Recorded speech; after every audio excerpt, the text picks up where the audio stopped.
Assalamualaikum warahmatullahi wabarakatuh. Kita dari kelompok 4 akan mempresentasikan tentang analisis gerakan Islam transnasional dan pengaruhnya terhadap tatanan masyarakat. Sebelum itu, kita harus tahu apa itu gerakan Islam transnasional. Gerakan Islam transnasional di sini, teman-teman,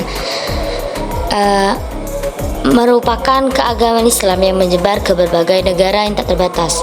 Nah, jadi teman-teman, di era globalisasi di sini, penyebaran ajaran Islam tidak lagi terbatas pada satu wilayah ataupun negara saja, teman-teman. Nah, disinilah disebut sebagai gerakan Islam transnasional. Gerakan ini menyebarkan nilai-nilai keislaman ke seluruh penjuru dunia, entah dari Timur Tengah hingga Asia Tenggara, bahkan ya di Eropa dan Amerika. Yang mana tujuannya itu sudah jelas, memperluas pemahaman dan ajaran Islam kepada umat muslim di berbagai belahan dunia. Next, munculnya gerakan Islam transnasional. Gerakan ini muncul sebagai respon terhadap kondisi sosial politik pada masa kolonial, yang mana dimulai dari Timur Tengah, khususnya dari tokoh besar yaitu Muhammad bin Abdul Wahab di Arab Saudi. Nah, pada masa itu, teman-teman, banyak wilayah muslim mengalami pengaruh kuat dari budaya barat karena kolonialisasinya. Nah, akibatnya muncul kekhawatiran bahwa ajaran Islam mulai tercampur dengan budaya luar. Dan dari sinilah muncul gagasan untuk mengembalikan Islam ke akarnya yang murni dan autentik. Next, tujuan gerakan Islam transnasional. Kalau kita lihat dari tujuannya, teman-teman, ini sudah pasti bahwa gerakan ini ingin memurnikan kembali ajaran Islam, khususnya yang ada di wilayah Jazirah Arab, yang mana yang dianggap sudah terfiltrasi oleh budaya jahiliyah. Nah, dari situlah mereka ingin menghapus unsur-unsur asing dalam praktik keagamaan dan menghidupkan kembali Islam seperti yang diajarkan oleh Nabi Muhammad SAW. Jadi teman-teman, bisa dibilang ini adalah gerakan reformasi spiritual yang lintas negara. Next, teori munculnya gerakan Islam transnasional. Gerakan Islam transnasional ini muncul sebagai respon terhadap berbagai persoalan global umat Islam. Nah, dari situlah ada 3 faktor kunci yang menjadi latar belakang dari kemunculannya. Yang pertama, kegagalan umat Islam, yang mana banyak umat Islam di sini merasa tertinggal secara politik, ekonomi, dan budaya. Nah, kondisi di sini, teman-teman, memicu munculnya keinginan untuk bangkit dan mencari solusi global. Yang kedua adalah rasa ketidakkawanan, yang mana umat Islam di sini di berbagai belahan dunia itu mulai merasa satu nasib. Rasa persaudaraan lintas negara pun makin menguat dan melahirkan solidaritas transnasional. Yang ketiga adalah maraknya fundamentalisme. Nah, di tengah kegagalan sistem lokal di sini muncul gerakan-gerakan Islam yang ingin kembali ke kemurnian ajaran Islam dengan pendekatan ideologis bahkan ekstrim, teman-teman. Nah, ini menjadi daya tarik bagi sebagian umat yang kecewa dengan kondisi saat ini. Next, pengaruh gerakan Islam transnasional. Nah, gerakan ini membawa pengaruh besar di berbagai bidang. Yang pertama, transformasi politik, yang mana umat Islam di sini makin aktif dalam pencaturan politik internasional dan ada semangat membentuk tatanan dunia baru berbasis nilai-nilai Islam. Selanjutnya, dinamika baru dalam Islam, yang mana gerakan di sini muncul untuk mencoba memurnikan ajaran Islam, namun juga menimbulkan ketegangan dengan tradisi lokal. Selanjutnya, tantangan terhadap budaya lokal, yang mana gerakan transnasional di sini kadang membawa nilai dan budaya luar yang tidak sesuai dengan konteks budaya Islam Nusantara, teman-teman. Selanjutnya, radikalisme dan kekerasan. Nah, sayangnya sebagian kelompok di sini menjadikan kekerasan sebagai alat perjuangan yang justru mencoreng wajah Islam yang damai. Yang terakhir adalah pergeseran pemikiran keagamaan, yang mana wacana keagamaan di sini makin didominasi oleh tafsir yang rigid. menantang keberagaman pemahaman yang sudah lama hidup di masyarakat, teman-teman. Next, dampak gerakan Islam transnasional. Nah, di sini ada dua dampak. Yang pertama, dampak positif, yang mana dalam dampak positif di sini kita bisa dapat memperkuat solidaritas umat Islam di tingkat global, mendorong semangat dakwah lintas negara, bahkan menghadirkan semangat baru untuk membela nilai-nilai Islam di tengah arus globalisasi, teman-teman. Yang kedua itu dampak negatifnya, teman-teman. Yang mana dampak negatif di sini bisa muncul ekstremisme dan kekerasan atas nama agama, bahkan mengikis budaya lokal dan keberagaman tafsir Islam yang berpotensi memecah belah umat Islam jika tidak disikapi dengan bijak, teman-teman. Next, gerakan Islam transnasional di sini.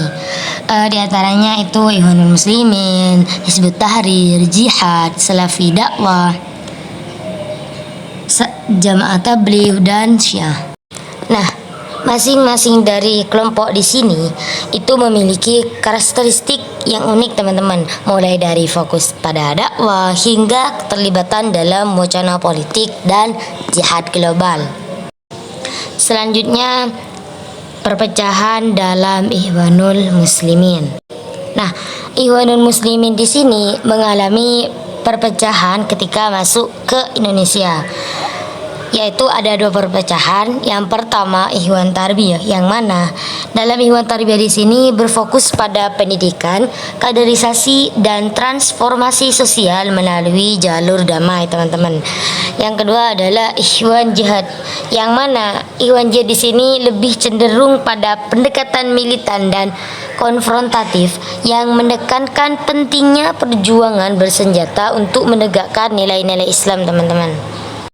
Selanjutnya yaitu faktor-faktor yang mendorong munculnya gerakan Islam transnasional. Fenomena ini tidak muncul begitu saja. Ada berbagai faktor yang menjadi pemicu kuatnya arus transnasionalisme Islam. Di antaranya, yang pertama yaitu pengaruh kebangkitan Islam di Timur Tengah. Semangat perlawanan dan kebangkitan ideologi Islam dari Timur Tengah menular ke Indonesia.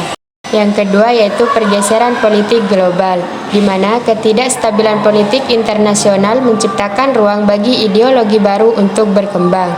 Yang ketiga yaitu peran media. Media sosial dan internet menjadi alat efektif penyebaran dakwah dan propaganda lintas negara. Yang keempat, ketidakpuasan internal. Ketidakpuasan internal di sini muncul karena adanya kekecewaan terhadap sistem politik dan ekonomi dalam negeri, memicu pencarian alternatif melalui ideologi transnasional.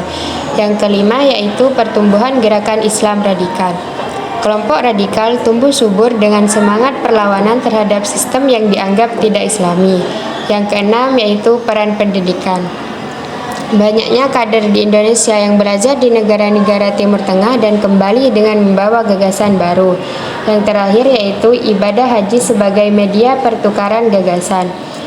Momen haji dijadikan ajang bertukar ide dan strategi antar aktivitas lintas negara.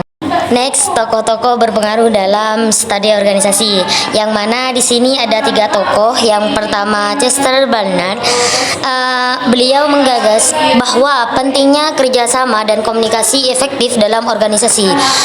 Di sini beliau percaya bahwa keberhasilan organisasi di sini tergantung pada kemampuan pemimpin dalam menciptakan tujuan bersama yang diterima semua anggota. Yang kedua adalah Henry Fayol, atau bisa kita sebut dengan Bapak Manajemen Modern. Beliau memperkenalkan 14 prinsip manajemen klasik seperti unity of common, definition of work, and scalar chain, yang sampai sekarang di sini masih dipakai di perusahaan-perusahaan terdunia. Dan yang terakhir adalah Max Weber, yang mana tokoh di sini memperkenalkan konsep birokrasi rasional.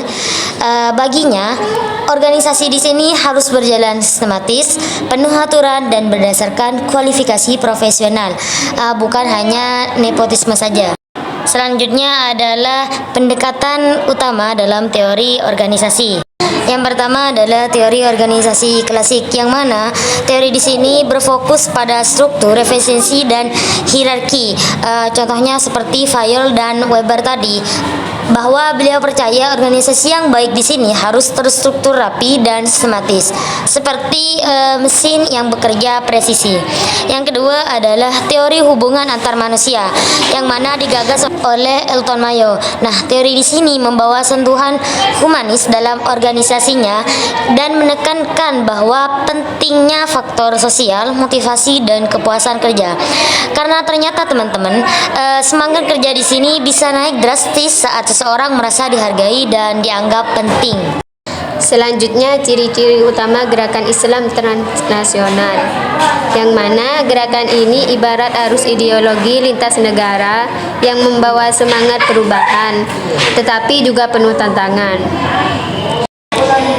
Ciri-ciri pertama di sini ideologi global, yang mana mempunyai visi dan misi keislaman yang melampaui batas negara. Nah, mereka tidak hanya fokus pada lokal saja, tetapi juga ingin mewujudkan perubahan skala dunia. Yang kedua, jaringan internasional, yang mana terkoneksi dengan kelompok-kelompok sejenis di berbagai negara yang saling berbagi strategi, sumber daya, dan informasi untuk mencapai tujuan bersama. Dan yang ketiga, tujuan politik atau sosial, yang mana di sini tidak sekedar dakwah, tetapi juga ingin memengaruhi sistem politik, hukum, bahkan kebijakan publik, baik secara langsung maupun melalui pendekatan kultural. Yang keempat adalah contoh gerakan, misalnya Ikhwanul Muslimin, Hizbut Tahrir, hingga Jemaah Tabligh, yang mana masing-masing mempunyai karakter dan pendekatan yang berbeda, tetapi sama-sama lintas batas negara. Nah, dari teori di sini kita bisa lihat bahwa gerakan transnasional di sini belajar satu hal, bahwa kekuatan ide, struktur, dan jaringan di sini bisa membentuk dunia. Nah, dapat disimpulkan teman-teman, gerakan Islam transnasional di sini menunjukkan bahwa pengaruh ideologi global di sini membentuk pola dakwah, politik, dan pendidikan di Islam, teman-teman. Nah, keberadaan mereka di sini menghadirkan dinamika yang baru dalam kehidupan beragama dan bernegara, baik itu melalui pendekatan moderat maupun cenderung radikal. Nah, meskipun tidak seluruhnya bertentangan dengan nilai-nilai Pancasila, teman-teman, beberapa gerakan di sini menentang sistem demokrasi dan keberagaman yang telah menjadi fondasi di Indonesia, teman-teman. Oke, cukup sekian presentasi kita kali ini. Mohon maaf apabila ada kata maupun pengucapan yang salah. Assalamualaikum warahmatullahi wabarakatuh.